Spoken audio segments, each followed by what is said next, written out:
Good morning and welcome to Nigeria Now, showing on your digital first Pan-African news network, TOS Television. My name is Merciful Ajinamo. This is the program where we'll bring you front pages of the newspapers every day. And today we have Adebayo Fajimi analyzing some stories for us in the house this time. You're welcome to the show, sir. Thank you very much. How are you doing? I'm very fine. Okay, let's begin from the Vanguard newspaper. The banner headline there is "Parents Groan as School Owners Charge Spurious Fees." We can get our story on page 5 of the Vanguard. We have a couple of riders there. School collect 287,903 naira as application fee, 7.25 million naira as tuition. We offer value for money, NAPS is saying. NUT says improve public schools, the answer. And parents should know the limits. That's coming from NAPTERN. The federal government says we can't legislate on fees. We do know that January every year, the beginning of every year, is the point where, we have stories concerning parenting, how they're going back to paying tuition fees. And, is the month where people begin to say, oh, it's a very long month. And people start to, think of how to spend their resources wisely. And now we're seeing parents decrying the increase of school fees. What's your take on all these stories? Well, anywhere in the world, the price for education is very high. So, but when you compare what we are having as a nation to where it is to what is obtainable in other parts of the world, you can see that the gap is very wide. So you pay a huge amount of money for school fees here, but you don't get anything out of it. Even if you are paying a lot of money and you can justify what you are paying for. Okay, so at least you can be satisfied to a large extent that, okay, I'm getting value for what I'm paying for. But here in Nigeria, we have an education system or sector where doctors are trained who cannot heal, teachers are trained who cannot even teach. So then you want to ask, then of what use is all these resources?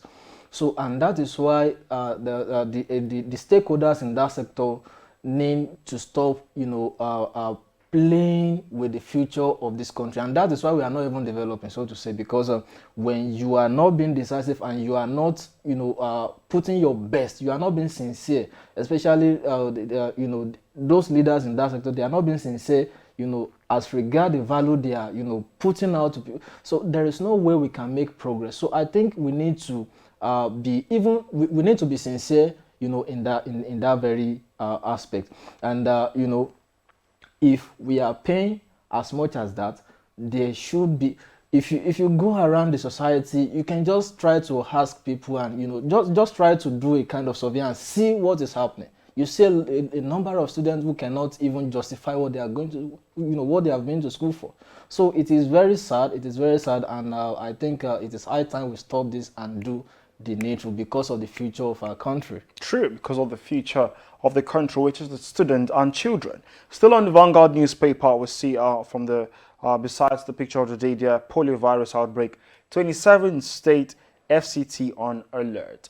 That can be found on page 4 of the Vanguard newspaper. We'll move over to the Guardian, and that's the banner headline there underneath the picture of the day. The U.S. tightening policies, de-risking put Nigeria's economy on red alert. U.S. tightening policies de-risking put Nigeria's economy on red alert. We have a couple of riders there. Policymakers of countries with high inflation debts to brace up. Debt refinancing, servicing cost may rise to unsustainable level, IMF World Bank warn. Federal government to fund 2022 budget 6.4 trillion naira deficit at higher cost. And direct investments would respond to interest hikes, says Teriba.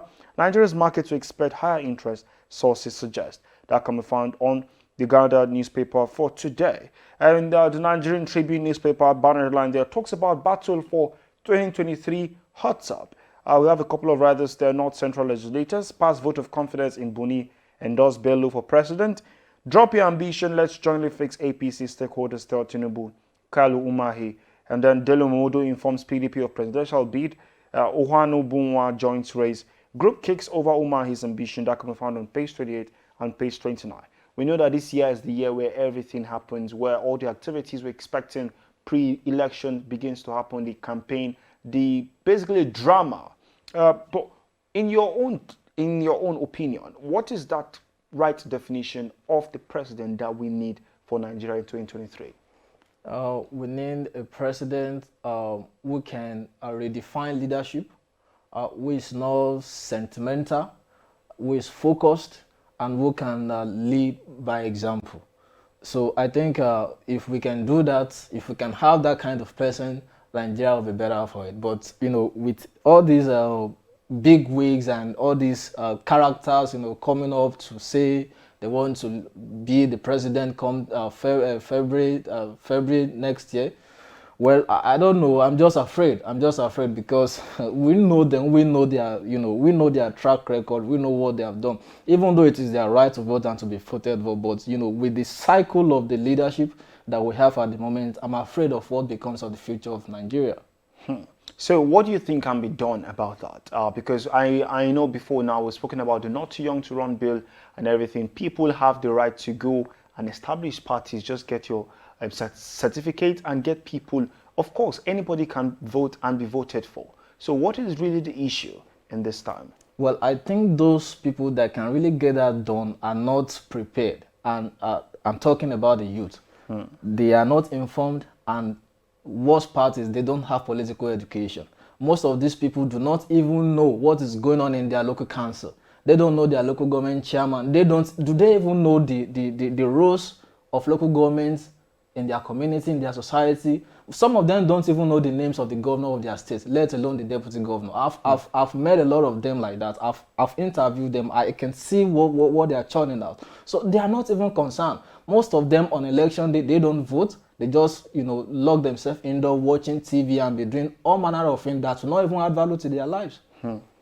Okay, still on Nigerian Tribune, of course, the WHO recommends 2 new drugs to treat COVID-19 patients. That update can be found on page 20. On the Daily Sun, the banner headline there is federal government talks tough on corruption. We have 2 others. Vows no infraction will go unpunished. Inaugurates EFCC board. And Bawa says absence of board not hampering our productivity. And then we see a very strong headline there underneath the picture of the day there, 2023. Carlos says, why I'm yet to join presidential race. Umadi declares on APGA platform. That can be found on page 3 and 8 and 18 of the Daily Sun. The Nation newspaper banner headline there is 2023 President, APC, PDP weigh options on zoning. We have parties reject claims by aspirant supporters. That can be found on the Nation newspaper. Grab yourself a copy and read about the stories on election. And this day newspaper, Buhari, Abiodun worthy example of promises made, promises kept. 2 others, reveals Lagos Ibadan Shagamu Benin expressways for completion this year. The second writer says feels nostalgia for the past as young infantry officer at Lefenwa Barracks. Then we can see on the Punch newspaper, which is the last newspaper this morning, Amotekun combs Southwest Forest for fleeing Northwest terrorists. That can be found on page 2.